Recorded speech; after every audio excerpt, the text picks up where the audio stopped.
नमस्कार दोस्तों, मैं दिलीप कुमार।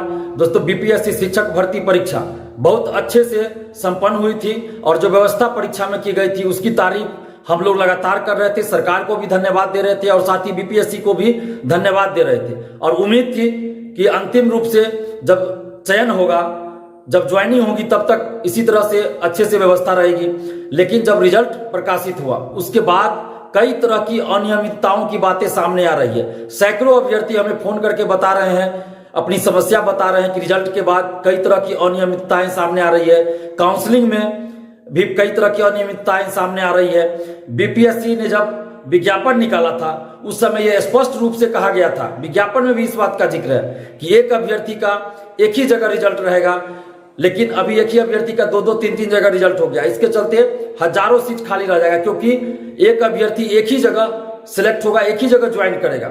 लेकिन अभी जो मेरिट लिस्ट औपबंधिक रूप से जारी हुआ उसमें एक ही अभ्यर्थी का अगर +2 में है तो उसी में से हजारों अभ्यर्थियों का प्राइमरी में भी हो गया है, 9th-10th में भी हो गया, जबकि विज्ञापन में ऐसा नहीं था। विज्ञापन में क्या था, 11th-12th में अगर किसी का हो गया है सिलेक्शन तो उनका 9th-10th या उससे नीचे में नहीं होगा।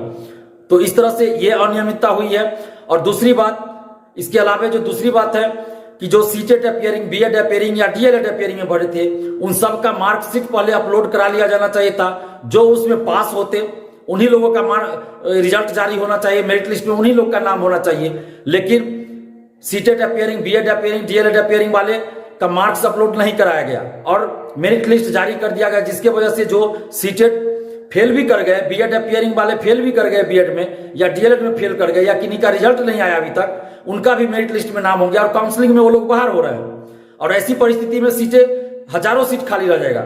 बीएड का भी प्राइमरी में कहा गया था कि रिजल्ट नहीं दिया जाएगा, तो फिर किसी का रिजल्ट नहीं होना चाहिए था बीएड वाले का। और अगर बीएड वाले का रिजल्ट देना है तो जो भी मेरिट लिस्ट में आ रहे हैं सबका रिजल्ट देना चाहिए बीएड वाले का। लेकिन कुछ बीएड वाले का भी रिजल्ट है और काउंसलिंग में उनको भी बाहर किया जा रहा है, तो फिर सीटें खाली रह जा रही है। नियोजित शिक्षक का भी हजारों की संख्या में नियोजित शिक्षक इसमें आ गए हैं, जबकि उनको राज्यकर्मी का दर्जा देने की घोषणा सरकार कर चुकी है। तो अब नियोजित शिक्षक भी इस बहाली में नहीं जाने वाले हैं, हजारों शिक्षक, तो वो सीटें खाली रह जाएगी। और कंप्यूटर साइंस का जो रिजल्ट आया उसमें भी बहुत सारी अनियमितताओं की बातें सामने आ रही है। जब STET 2019 में हुआ या उससे पहले 11 में हुआ तो उसमें बिहार से बाहर के लोग STET में शामिल नहीं हुए थे। जो समस्या है, अनियमितता है, उनको भी दूर कीजिए, नहीं तो एक बड़े आंदोलन के लिए फिर आप बिहार में एक बड़े आंदोलन के लिए तैयार रहिए। रुको